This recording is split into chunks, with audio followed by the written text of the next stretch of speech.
objetivo do evento, e sendo um evento virtual, é aprendermos coletivamente através das experiências e dos contextos, não só dos nossos oradores, mas eu diria também por parte dos participantes. E, portanto, nesse sentido, e antes de começarmos, eu gostaria de recordar algumas das premissas que estão subjacentes a esta sessão.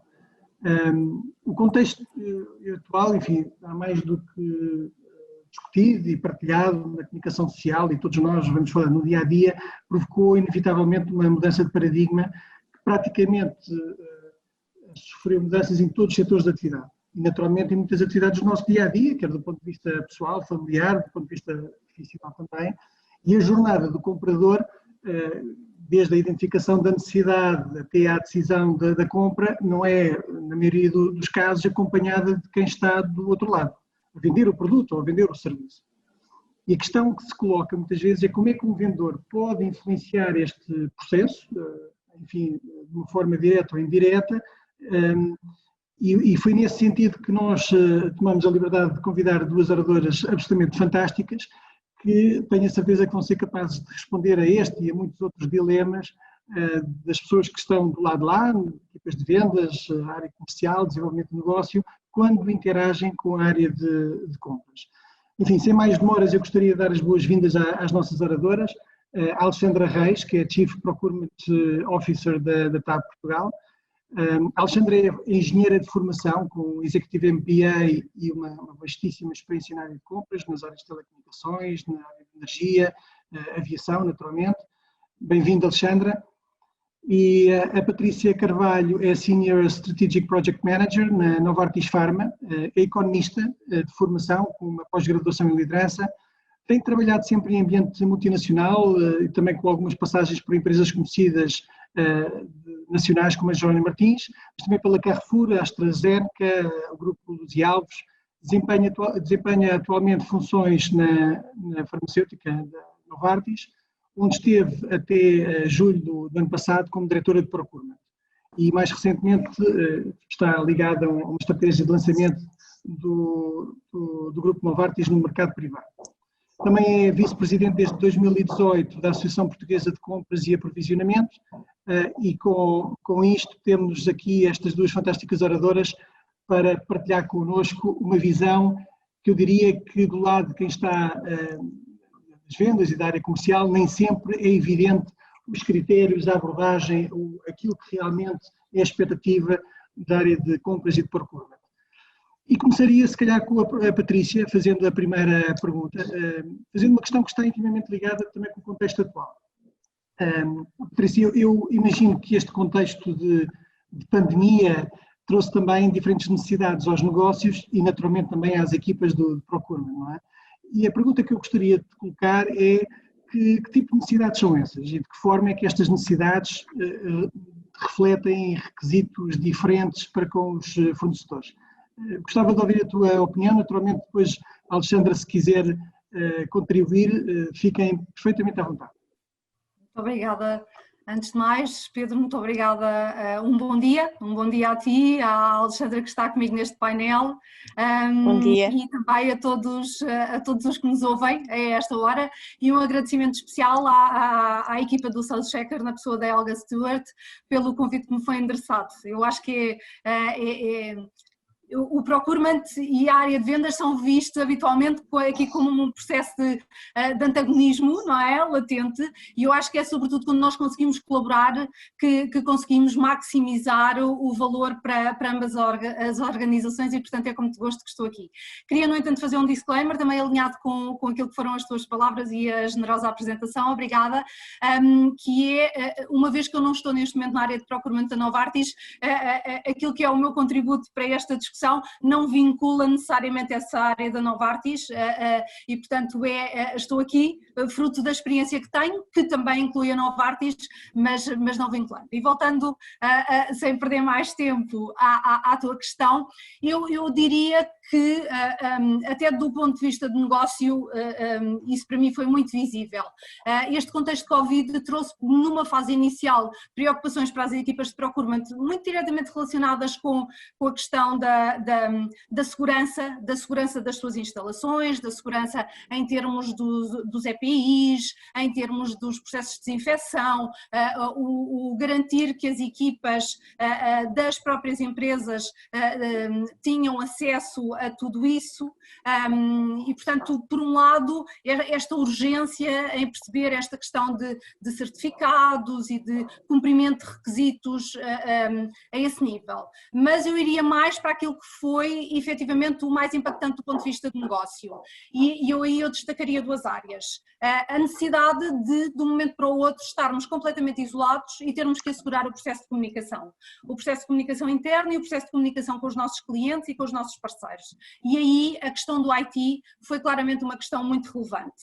Foi uma questão relevante do ponto de vista interno, do ponto de vista de assegurar que internamente nós, enquanto equipa, estávamos preparados para continuar o nosso dia-a-dia, mas foi também igualmente importante, e no nosso caso foi determinante, para assegurar o processo de comunicação propriamente dito. Portanto, nós incitámos webinars, webcasts, tivemos que encontrar formas diferentes de contactar os nossos stakeholders, quer seja através de e-mail marketing, quer seja através de outros tipos de plataformas digitais e, portanto, aí tivemos que encontrar parceiros que nos dessem resposta num curtíssimo espaço de tempo.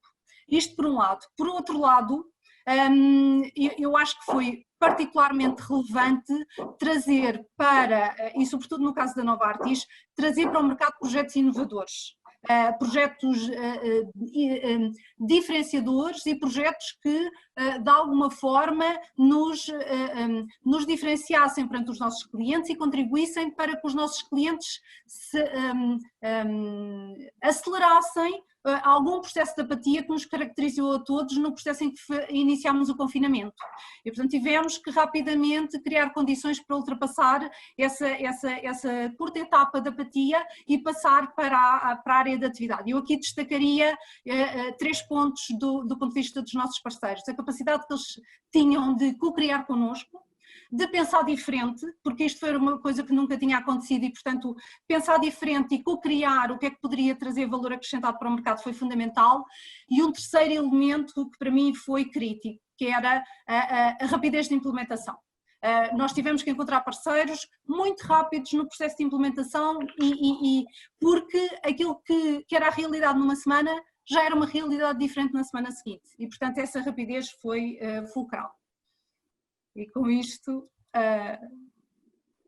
Patrícia, acho que estamos completamente em linha. Eu provavelmente acrescentaria aqui um outro ponto, relacionado com a capacidade de resposta. O que me parece é que a flexibilidade que nós tivemos que exigir aos nossos parceiros de negócio, aos nossos fornecedores, foi gigante. E falo de flexibilidade porque de repente há um conjunto de projetos de longo prazo que têm que ser reequacionados, que têm que ser pensados, mas há sobretudo um tema de curto prazo que é muito imediato, não é? E quando eu digo curto prazo não estou a falar de 2, 3 meses, estou a falar do próprio dia, não é?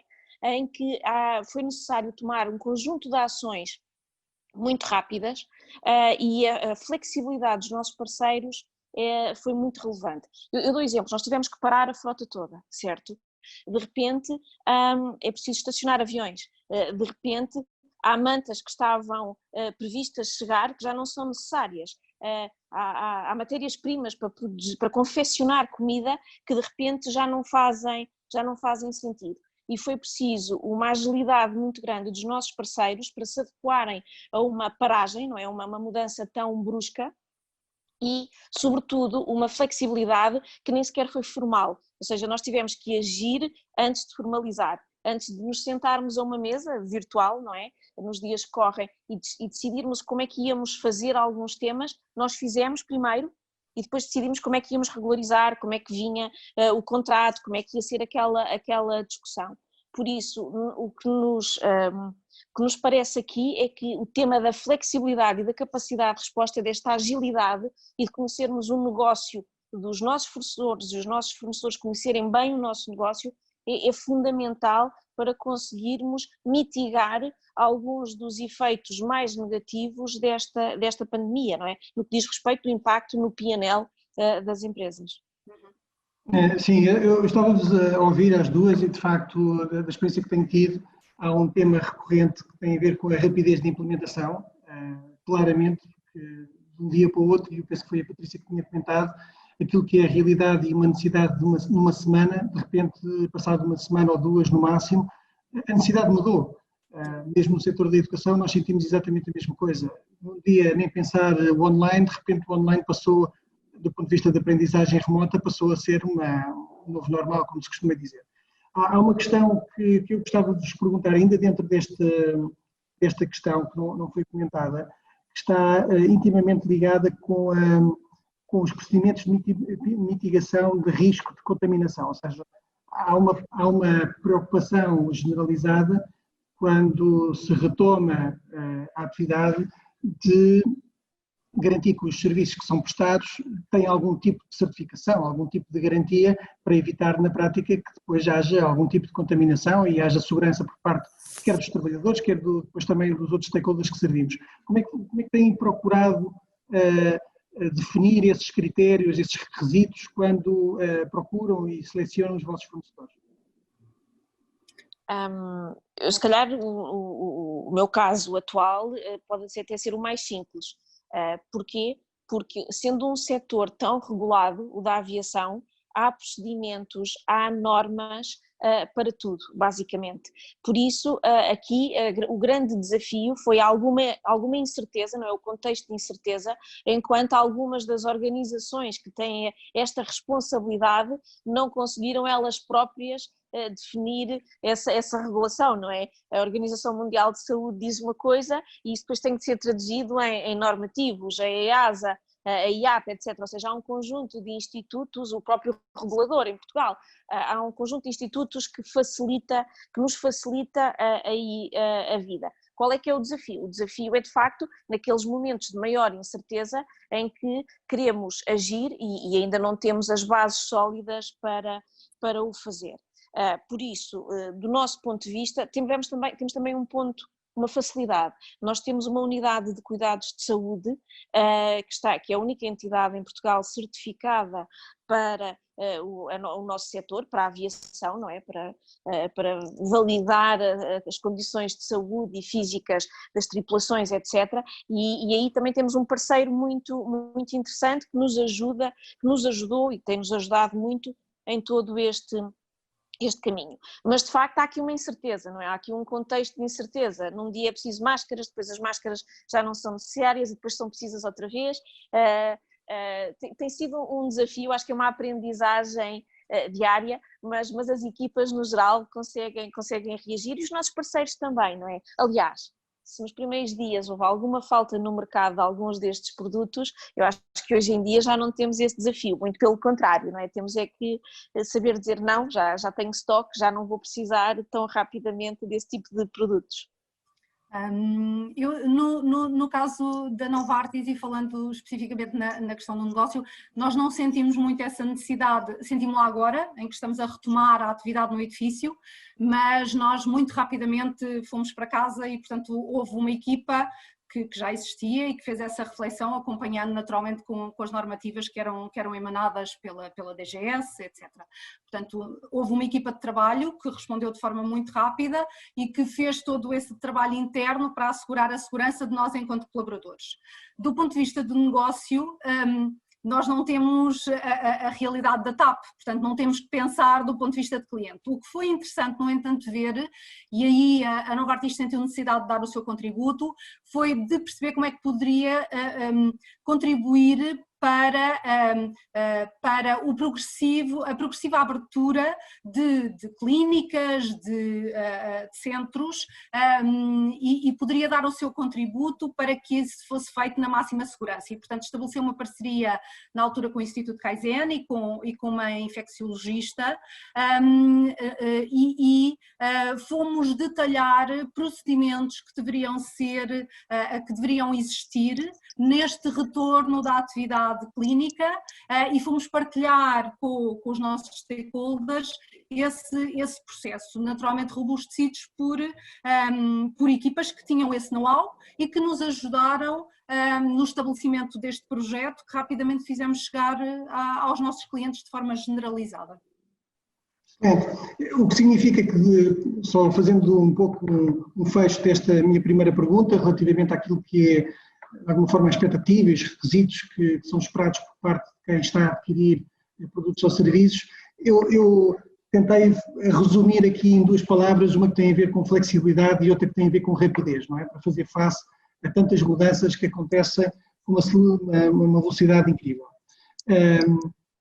Muito bem, eu daria continuidade aqui a este tema ainda da pandemia e ainda num contexto que é muito incerto, no momento em que muitas empresas que viram quedas de receitas extremamente acentuadas e depois como consequência uma situação do ponto de vista financeiro frágil, difícil, como é que consideram que as equipas de procurement podem ajudar de alguma forma a suportar o negócio destas empresas, os seus parceiros, os seus fornecedores? Existe algum tipo de mecanismo, algum tipo de alavanca que tem ao vosso dispor que de alguma forma pode dar apoio a estes parceiros? Pedro, queres começar tu? Peço desculpa, Pedro. Não, ia te dar a palavra. Muito bem, então eu acho que há algumas alavancas, certo? Acho que é muito importante conhecermos muito bem o negócio dos nossos parceiros, dos nossos fornecedores, como é que eles funcionam, como é que está a sua estrutura de custos organizada, quais são os principais riscos para os seus negócios. Porque é importante que as empresas, e não estou a falar pela TAP, estou a falar no geral, em 2010, quando estava na REN, passámos pelo mesmo desafio quando houve uma crise imensa, por exemplo, no setor da construção, não é? E havia uma preocupação muito grande em assegurar a continuidade dos nossos parceiros, não é? Porque queremos ter fornecedores hoje, queremos ter fornecedores amanhã e no futuro. É muito importante conhecer o negócio deles e a estrutura de custos deles. É preciso fazer uma gestão de tesouraria muito cuidada, certo? Nós temos que perceber o que é que está, quer dizer, se a estrutura de custos é sobretudo custos com pessoal, com pessoas, quais são os mecanismos que existem para conseguirmos dar suporte a esse negócio, sabendo que nós próprios, não é? Qualquer empresa hoje também tem os seus próprios constrangimentos, certo? Por isso é muito importante haver aqui uma gestão de expectativas, um diálogo muito grande, por forma a perceber quais são os desafios de um, quais são os desafios de outros e de que forma é que as empresas se podem suportar. Nas sessões anteriores eu ouvia o Hugo Oliveira da Sars, certo, a falar sobre gestão de tesouraria. É claramente um tema, sobretudo num contexto de incerteza, não é? Falávamos há pouco de rapidez, de agilidade, mas acima de tudo é a rapidez e agilidade num contexto de incerteza. Nós não sabemos amanhã como é que as empresas vão estar, o mercado vai estar, qual é a procura, certo? Quais são os investimentos que se vão manter, quais são os investimentos que têm que ser repensados. E nesse contexto de incerteza, não é? É muito importante tentar gerir esta tesouraria de uma forma muito cuidadosa, tanto das próprias empresas como naturalmente a dos seus parceiros. E para isso é muito importante apostar em comunicação, não é? Perceber o que é que eu posso fazer, quais são os meus limites e também quais são os problemas, qual é a dimensão do desafio que o meu parceiro está a enfrentar. Uhum.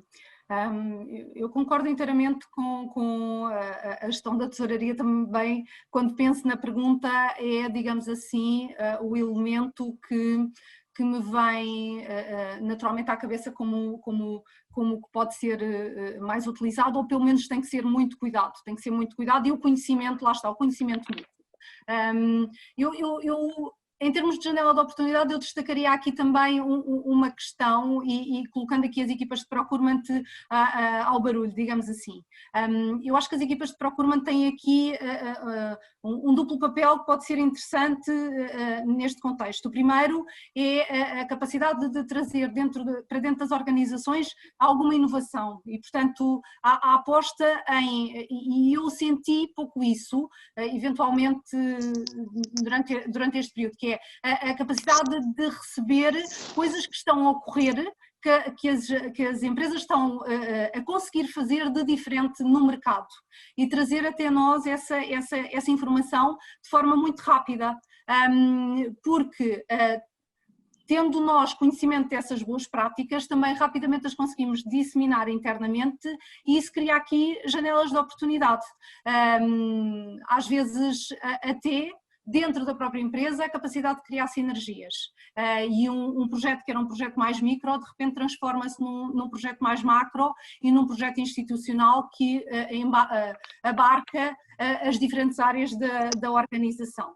Portanto, eu acho que há aqui também uma janela de oportunidade, se fazem coisas diferentes, se as conseguiram fazer, se têm um proof of concept, uma prova de conceito já feita, que funcionou, que tragam-nas até às equipas de procurement, porque eu acho que elas também têm um papel de disseminação interna e de agregação que pode ser uma janela de oportunidade nestes tempos.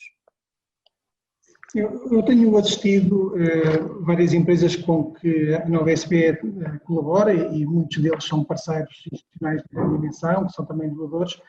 Algumas destas grandes empresas têm adotado um mecanismo de suporte à tesouraria das pequenas e médias empresas muito interessante. Na prática passa pela antecipação de pagamentos a pequenas e médias empresas, ao invés daquele prazo médio de pagamentos de 90 dias, que infelizmente estrangula muitas vezes a tesouraria de pequenas e médias empresas, tem procurado fazer essa antecipação, permitindo dar alguma folga, alguma capacidade de sustentabilidade destas pequenas e médias empresas. Portanto, acho que é um mecanismo muitíssimo interessante que as grandes empresas podem fazê-lo. A minha pergunta sobre este tema, que quer a Alexandra, quer a Patrícia comentaram, é um tema que está sobre a responsabilidade, ou pelo menos poder ou influência do procurement, ou é algo que tem que ser centralizado ou articulado como área financeira? Tem que ser sempre articulado com uma área financeira, certo? Mas aí também cabe ao procurement liderar essa discussão com o parceiro e, de alguma forma, ser o advogado do parceiro dentro da organização, certo? Não será só o negócio a fazê-lo, será também aqui a área de procurement a liderar este processo e é junto da área financeira, não é? Entendendo os constrangimentos que existem dentro das organizações, a ser o advogado desse parceiro, a explicar o racional, porque é que é importante, porque é que aquele fornecedor é importante hoje, porque é que é importante amanhã, qual é o nível de investimento que está a necessitar naquele momento, certo? E de que forma é que esta discussão, esta negociação se pode fazer. Agora, no meu entender, a área financeira tem naturalmente aí um papel também muito importante, certo? Aliás, tem sido até um caso interessante de colaboração, já não só agora como no passado com a área financeira, exatamente por isso, não é? Porque tem que haver aqui este entendimento, esta articulação, saber quais são as restrições e o que é que a empresa pode fazer para suportar o mercado. E há muitas situações em que não se fala de atrasar pagamento, fala-se de antecipar, não é? Ou seja, porque é exatamente aí que está o driver. Eu pegando nas palavras de há pouco da Alexandra, naturalmente que todas as organizações têm que fazer a sua própria gestão de tesouraria e a nível multinacional, habitualmente esse é um critério que é definido globalmente. Dito isto, há uma intervenção local e o alinhamento entre a equipa de procurement e a equipa financeira é fundamental para que isso exista, porque senão nós sabemos que à partida estamos a limitar, em alguns casos significativamente, a nossa capacidade de trabalhar com algumas empresas, não é? Pelo investimento que lhes estamos a solicitar, se não estivermos disponíveis para contribuir de alguma forma com o mesmo. Portanto, esse é um diálogo permanente, como a Alexandra dizia, que tem de ocorrer, conscientes, porque estamos de uma forma muito transparente, conscientes, porém, de que há constrangimentos e todos nós temos objetivos que estão definidos. Excelente. Eu, enfim, em resumo deste capítulo sobre o papel do procurement no apoio a parceiros e a fornecedores, Eu acho que o tema da tesouraria de facto é muito relevante. Eu destacava aqui, ou pelo menos sublinhava, esta expressão do procurement poder ser o advogado do parceiro dentro da organização, que eu achei alguma graça, e isto exige também do lado do parceiro um conjunto de características, não é? Do ponto de vista da relação que tem com o próprio procurement, que nem sempre é evidente. Se calhar pegando precisamente aí, Patrícia, que tipo de características é que consideras que são importantes num bom gestor de conta, num bom comercial, um business developer, com quem estabelece uma relação com a área de compras, com a área de procurement? Eu diria que há um conjunto de características que são aquelas óbvias, que se nós formos pesquisar a questão da capacidade de comunicação, a empatia, a resiliência, a colaboração, enfim, mas eu destacaria duas grandes características. O primeiro é um elevado conhecimento da sua organização e do seu produto, do seu serviço, daquilo que tem para oferecer. Eu acho que um bom gestor de conta é uma pessoa que conhece muito bem a casa que representa, conhece as equipas que tem por trás, conhece muito bem o que tem para oferecer, as mais-valias do que tem para oferecer e deve efetivamente conhecê-lo em detalhe. Por outro lado, deve ser uma pessoa que procura também conhecer igualmente bem o seu cliente ou o seu potencial cliente, ou seja, a empresa que tem à frente, as suas necessidades, o que é que valoriza, o que é que para si é importante. Portanto, casando estes dois mundos, e às vezes pergunta-se no mundo atual, e eu há pouco falava da cocriação, no mundo atual o que é que se quer? Quer-se um comercial ou quer-se uma pessoa que é um business developer que cocria com os seus clientes? Eu acho que o que nós temos sempre que ter um bom comercial. Porque às vezes o que a empresa precisa, o cliente precisa de um bom comercial, precisa de alguém que já tem um produto, que o produto está definido ou o serviço está definido e o que precisa é uma excelência operacional grande. Noutras situações precisa de um business developer e nessa situação não precisa de ser o gestor de conta ou business developer. O que ele tem que ter é a capacidade para trazer, para demonstrar toda a estrutura que tem por trás, que o robustece e de dar visibilidade que ele não está sozinho neste processo e que de alguma forma, não estando sozinho, ele se robustece a si mesmo na relação que estabelece com os seus clientes. E aí leva-me a um outro ponto que eu acho que hoje em dia é fundamental, que é o trabalho em equipa.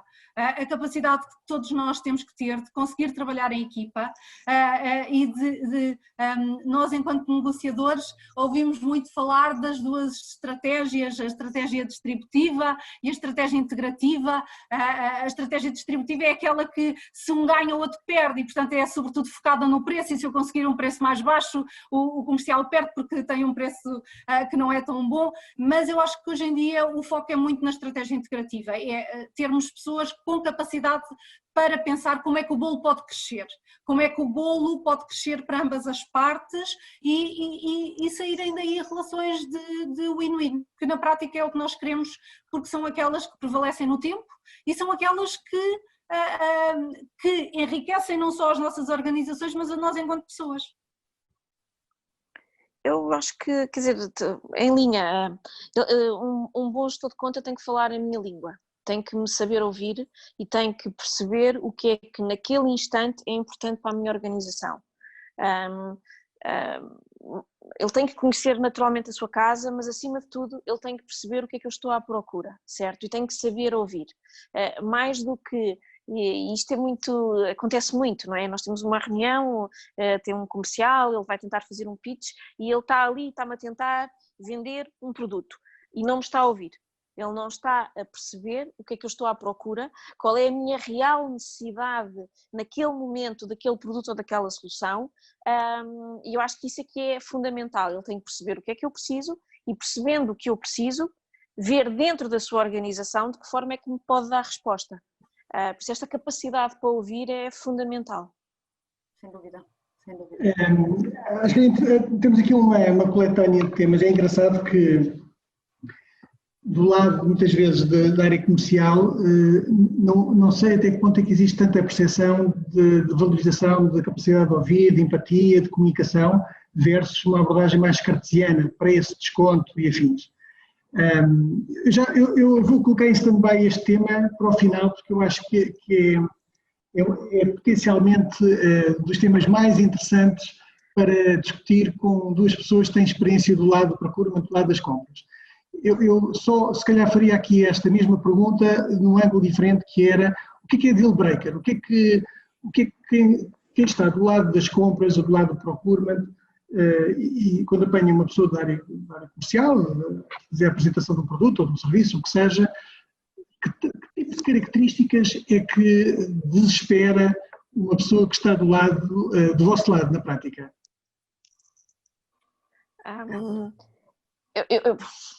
Eu acho que, acima de tudo, o que importa é a organização que aquela pessoa está a representar, certo? Ou seja, se nós estamos a falar com aquele gestor de conta, é porque, de alguma forma, aquela empresa, não é? Aquela organização que ele representa, tem algum produto, alguma solução que faz sentido para nós, não é? Enquanto empresa compradora. O que pode ser muitas vezes difícil, eu não sei o que será deal breaker, não é? Ou seja, há decisões que são tomadas ou não, porque o produto interessa, não interessa, porque não corresponde às expectativas, não corresponde às expectativas, porque cumpre o business case que pretende ou não cumpre o business case, certo? Mas em termos de gestor de conta, eu vejo acima de tudo que ele é um representante da sua organização, e esta capacidade para ouvir é muito importante. Eu tenho alguma dificuldade em perceber que haja um deal breaker devido a um gestor de conta, não é? Ou seja, ou há ali um produto ou um serviço que aquela organização representa que faz sentido para a empresa, para a minha empresa, ou não, certo? Então, confesso a questão, em linha com isto que estavas a falar, Alexandra, que é, então o que é mais relevante? É o comercial ou é a organização que ele representa? Não sei se, Patrícia, se quiseres responder a esta. Eu faria a ligação precisamente ao último comentário da Alexandra, porque eu tenho uma experiência diferente. Mas pegando primeiro na tua pergunta, porque depois acabarei com exemplos por chegar lá. Eu venho maioritariamente de contexto multinacional. E em contexto multinacional eu não vos vou esconder. Não raras vezes nós temos parceiros que são definidos porque são parceiros globais. E, portanto, isto significa que a organização tem um peso muito grande, alinhado com aquilo que a Alexandra dizia.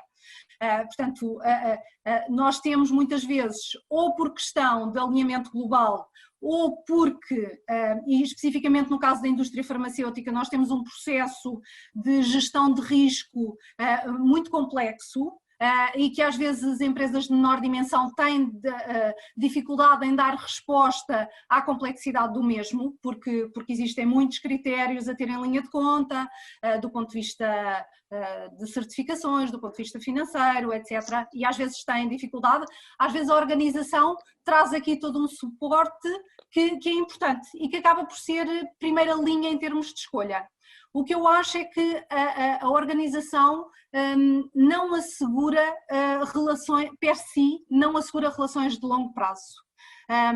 As relações de longo prazo só podem ser conseguidas se a organização for muitíssimo bem complementada pelas pessoas, e porque eu ainda acredito, e se calhar estou um bocadinho aqui, que as pessoas efetivamente fazem a diferença, e pego, e não é um nem dois, eu já tive vários casos de contratos de alinhamento global com organizações de referência e de renome neste mundo empresarial, que depois de uma experiência com um péssimo gestor, acabaram por, nós apresentámos um business case e acabámos por fazer a troca. E efetivamente aqui foi uma situação em que a pessoa fez a diferença pela negativa.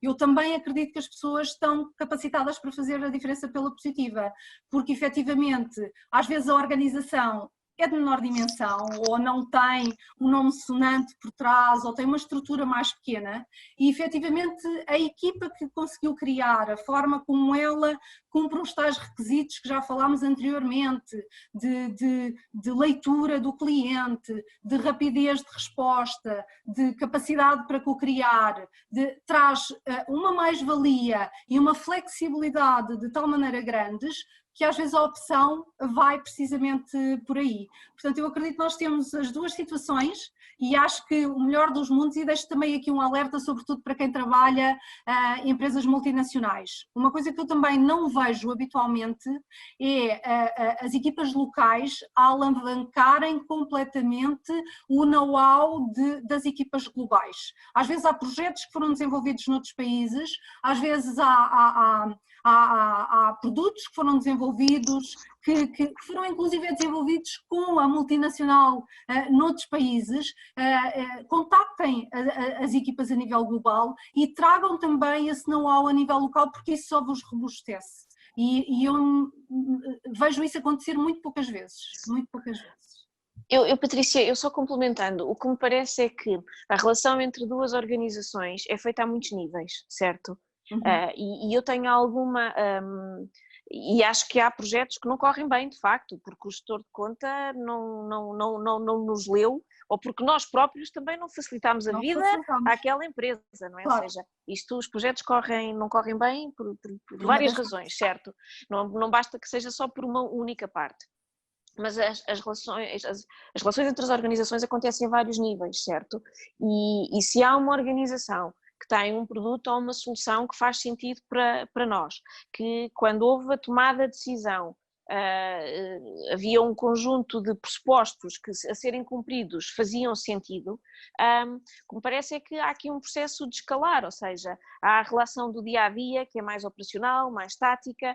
Há vários níveis na organização, por isso, apesar do gestor de conta ter aqui um papel, não é, o account ou o comercial, ter aqui um papel fulcral, certo? Parece-me que enquanto empresa que compra, não é, há aqui alguns mecanismos que nós podemos ter também para alavancar outras oportunidades dentro daquela organização, para melhorar os canais de comunicação, para gerir expectativas, etc. Ou seja, não gostaria de pensar que aqui a falta de química, vamos lhe chamar assim, não é? Entre um gestor de conta e a minha organização seria o suficiente para não investirmos naquela relação, não é? Já estamos a falar de uma situação com um nível de desgaste muito, muito grande e sistemático, não é? Irregular. Sim. Claro, não, inteiramente de acordo, não é?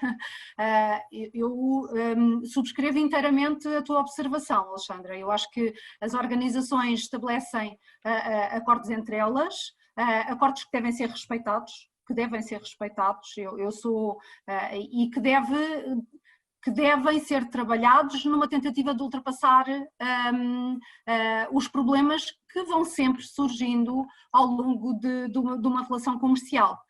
E essa deve ser sempre a postura, de parte a parte. É uma tentativa de diálogo, se necessário de escalar, e de cumprimento daquilo que são os acordos inicialmente estabelecidos. Dito isto, naturalmente que... E não falamos só de química, falamos muito mais de química porque a gestão de conta vai para além disso, não é? A gestão de conta vai para a entrega de um serviço ou de um produto com qualidade, atempadamente. A gestão de conta vai em contactos regulares, de conhecer o cliente, de perceber as suas necessidades, de nos conhecermos mutuamente, de trabalharmos mutuamente.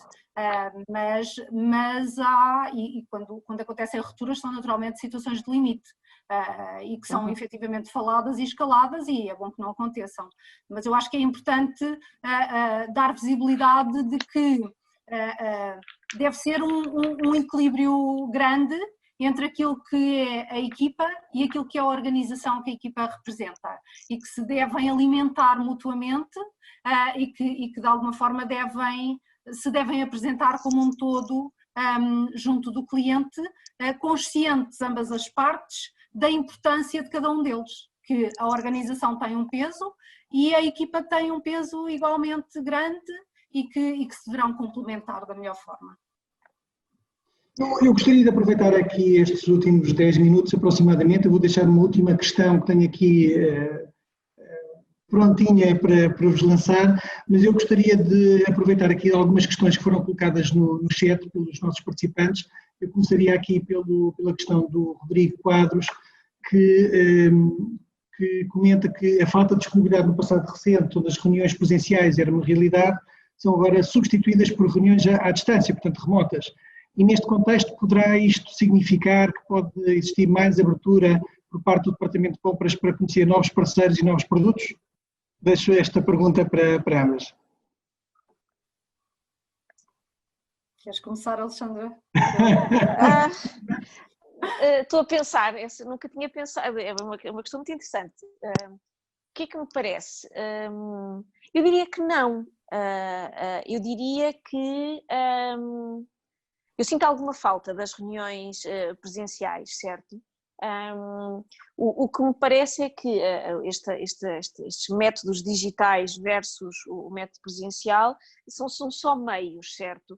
Muito provavelmente na minha empresa ou no contexto atual eu não vejo que isto me torne a minha organização mais receptiva para comunicar com algumas organizações ou para estar mais disponível para procurar outro tipo de produtos ou soluções. Acho que é mais fácil o acesso, é mais rápido, não é muito imediato, em muito pouco tempo se faz o setup disto, não é preciso tanto marcar na agenda e esperar que a pessoa lá vai ter o lugar de estacionamento, ou seja, há aqui um tema de rapidez. Em termos de disponibilidade no sentido da vontade, não vejo tanto, certo? Até porque, apesar de tudo, apesar disto funcionar muito bem, não é?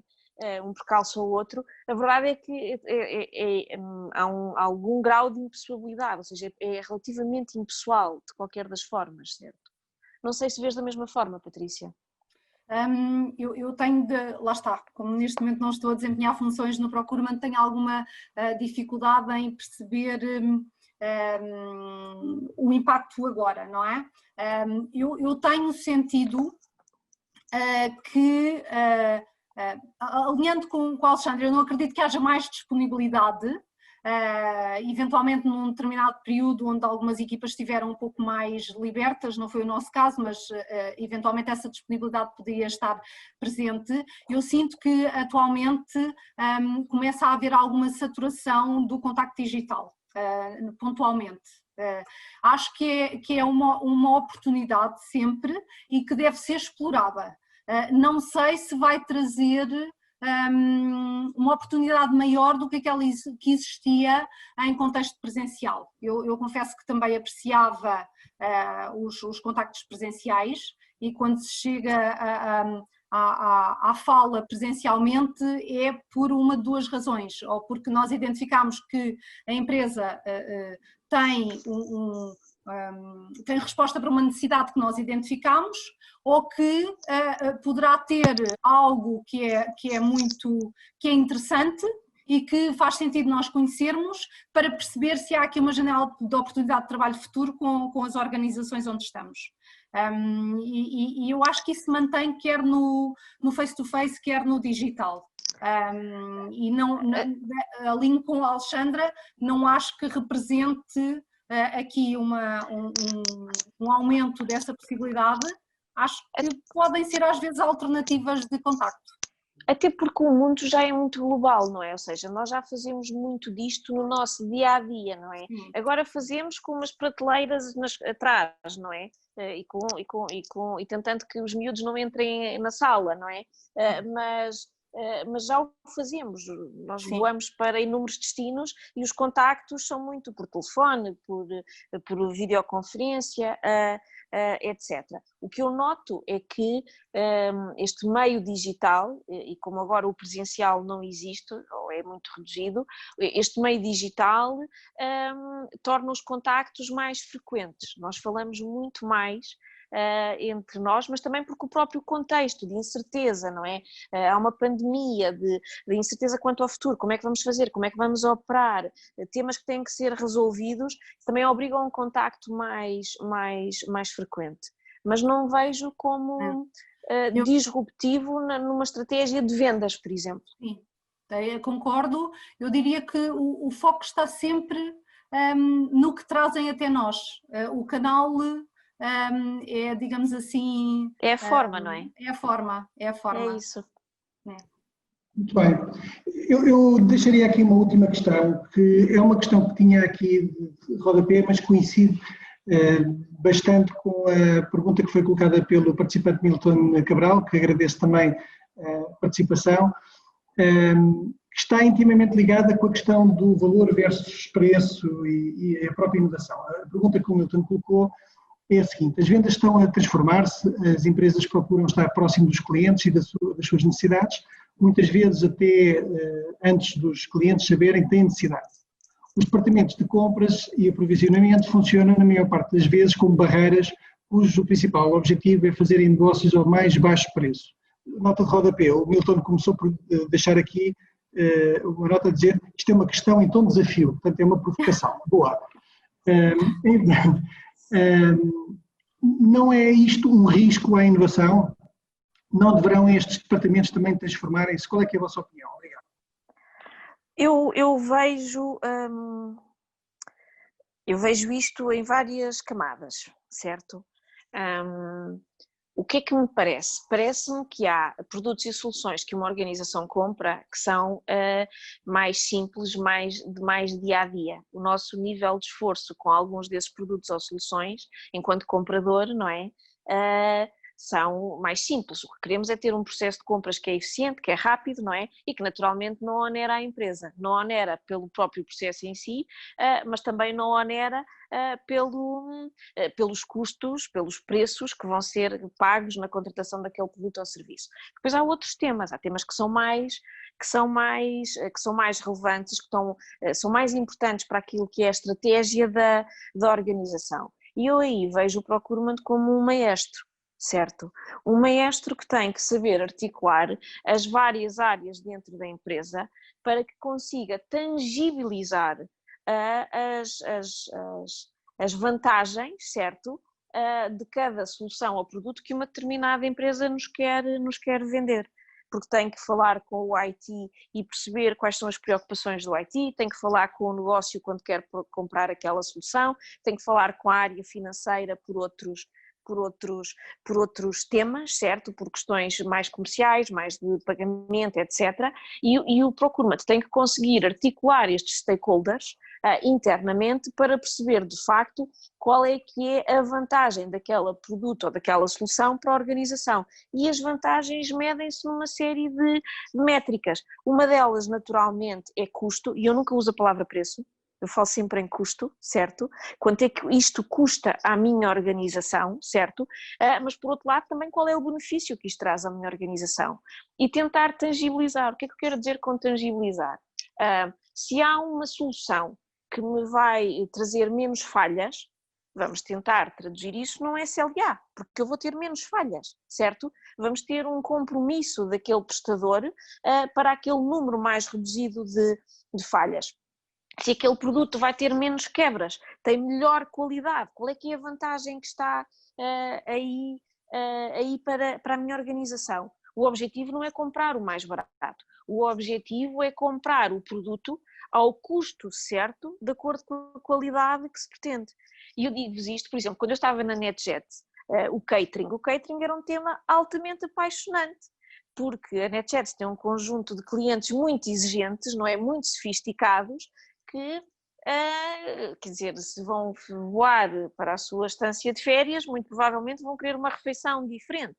E aí a discussão é, naturalmente, que o custo é uma preocupação, não é? Não vamos pagar excessivamente, se isso for possível, mas por outro lado vamos ter a certeza que aquele cliente tem uma expectativa e essa expectativa vai ser cumprida. Por isso, o tema da qualidade não é um tema de preço versus qualidade, é um tema de pagar aquilo que faz sentido, não é? Com um conjunto de condições comerciais, que aí sim estão mais sobre a esfera do procurement, mas que o procurement tem que articular com cada uma das áreas da organização para perceber quais são os benefícios e de que forma é que esses benefícios se podem traduzir de uma forma mais tangível. Aquilo que o procurement tem alguma dificuldade é em gerir, porque esta solução é melhor, mas é melhor porquê? É porque eu já conheço, porque eu já sei, ou seja, vamos tangibilizar isto, vamos definir quais são os indicadores, quais são as métricas que podem suportar esta decisão, porque se de facto a solução é a melhor e se é a solução que faz sentido, certo? Se houver um business case que o suporte, apesar de o preço, o custo daquela solução ser mais elevado, naturalmente que o procurement está lá alinhado com a estratégia da empresa, com a estratégia do negócio, não está lá de forma diferente. Aquela fricção que eu talvez sinta e o tom mais desafiador da pergunta, eu acho que surge um bocadinho porque existe esta dicotomia que a Patrícia já comentou, não é? Ou seja, o vendedor versus o comprador, não é? Aquela lógica de estratégia distributiva, não é? Quando um ganha, não ganha o outro. Não deve ser assim, certo?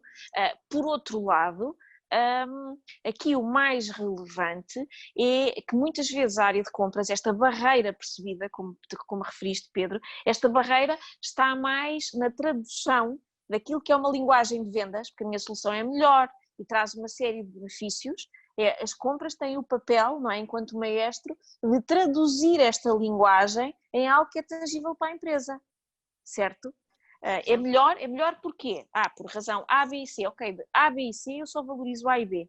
C não é relevante para mim, certo? E o procurement tem este papel de escalpelizar a solução em conjunto com o negócio para perceber de facto qual é o valor acrescentado que ali está. Por isso é que muitas vezes existe esta ideia de que o procurement é uma barreira. Porquê? Porque a linguagem do procurement é um pouco diferente daquela que muitas vezes as áreas de vendas têm por um lado, ou até mesmo o negócio, não é? Eu acho que, Alexandra, tu focaste praticamente todos os pontos que eu tinha aqui referenciado. É efetivamente a questão do que é que nós estamos a comprar. E eu pego num tópico também provocador, que é a questão dos cadernos de encargos e da resposta aos RFPs e aos RFX. Quando uma equipa de procurement leva ao mercado e inicia um processo negocial com um documento, que é um documento escrito, é porque houve uma reflexão, e tendencialmente, pelo menos nas empresas onde eu tenho estado, essa reflexão é feita com o negócio, sobre aquilo que são as suas necessidades. E como a Alexandra dizia, há necessidades que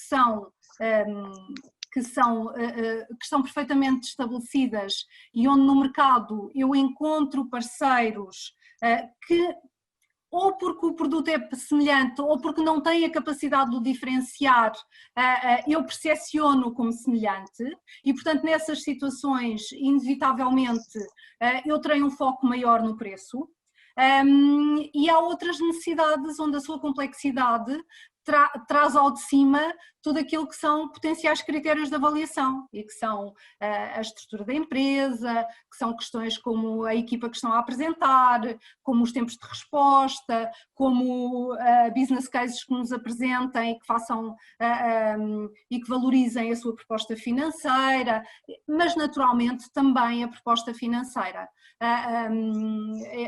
E eu costumo dizer às equipas com quem tenho trabalhado, eu própria, fruto se calhar de alguma experiência no início do século, de ter começado a trabalhar em leilões, e nos leilões, quando nós chegávamos à fase final de leilões, que foi uma experiência muito enriquecedora, mas dura, quando chegávamos à fase final dos leilões, nós tínhamos que ter as propostas comparáveis e pegando um bocadinho nas palavras da Alexandra, aquela necessidade do procurement mês, não é? De tentar escalpelizar cada uma das propostas do ponto de vista qualitativo, do ponto de vista de suporte à organização, do ponto de vista e tentá-las pôr minimamente comparáveis e perfeitamente identificado aquilo que são os processos de mais-valia para a organização que eu represento.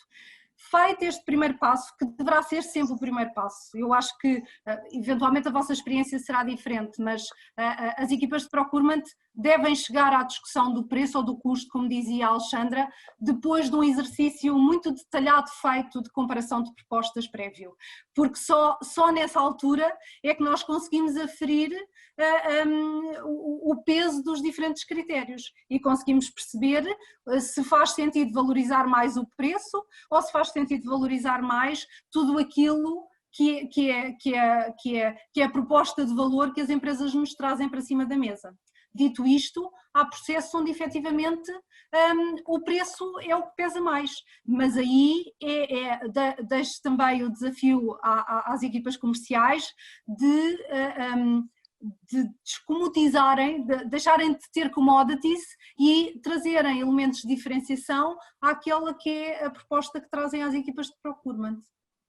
Obrigado, Patrícia. Eu aproveito para partilhar com todos que amanhã às 9h30 este tema vai ser explorado ainda com mais detalhe, que é provavelmente um dos temas mais interessantes da área comercial versus procurement, numa sessão que se chama Value versus Price, exatamente para tentarmos perceber como é que podemos gerir esta dicotomia. Eu fiz um breve resumo, eu vou partilhar rapidamente antes de terminarmos, estamos em cima já da próxima sessão, expectativas que existem à luz do contexto atual, nomeadamente os requisitos do lado do procurement para com as equipas comerciais, é sobretudo flexibilidade e rapidez no contexto atual.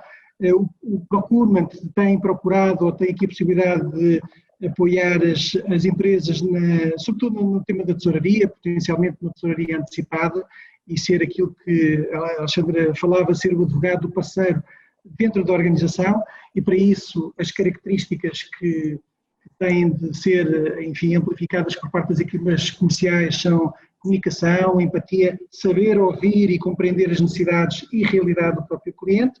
Sobre a questão de comercial versus organização que representam, talvez não tenha sido muito evidente, ainda assim há aqui uma pista de parte da Patrícia que achei muito interessante, que é aproveitar o know-how de experiências passadas, sobretudo no caso de multinacionais que nem sempre capitalizam essa experiência para apresentarem uma proposta de valor diferenciadora e experiências adquiridas. Existe alguma saturação do contacto digital, ainda que já exista no passado a utilização deste canal. Portanto, aquilo que se procura cada vez mais é uma disrupção na abordagem. E, finalmente, relativamente a este último ponto, o procurement deve agir, aqui, pegando aqui também numa expressão interessante, como um maestro para compreender as necessidades das diferentes áreas da própria organização. Quer a Alexandra, quer a Patrícia, falaram aqui na questão do business case. Talvez seja uma pista velada de, para além da proposta de valor, apresentar, na medida do possível, um business case que permita ao procurement também compreender as variáveis que diferenciam e valorizam o produto ou serviço dentro da organização. Portanto, fiz aqui um resumo muito sintético, mas parece que sirva para recordarmos esta fantástica contribuição e muito generosa por parte da Patrícia e da Alexandra. Eu pessoalmente senti que foi extremamente útil e tenho a certeza que vamos ter ainda mais questões que podem ser colocadas de seguida. Nós teríamos aqui uma pausa antes do breakout virtual, nós vamos passar já de seguida com as nossas duas oradoras, é provável que demore entre 1 a 3 minutos, a sessão é passada para este breakout virtual automaticamente, mas pode demorar, à luz do número de participantes, pode demorar alguns segundos, até 3 minutos aproximadamente. Portanto, agradeço que não desliguem, continuem, a Alexandra e a Patrícia continuarão já de seguida aqui com uma abordagem diferente, um roleplay com espaço de perguntas e respostas, e passaria agora este papel de moderação para a Alexandra Rocha, que irá acompanhar a sessão a partir deste momento. Do meu lado, resta-me agradecer uma vez mais à Patrícia e à Alexandra, uma vez mais a generosidade e a franqueza também das vossas respostas. Nada que agradecer, Pedro. Muito obrigada, foi um gosto. Não desliguem, até já.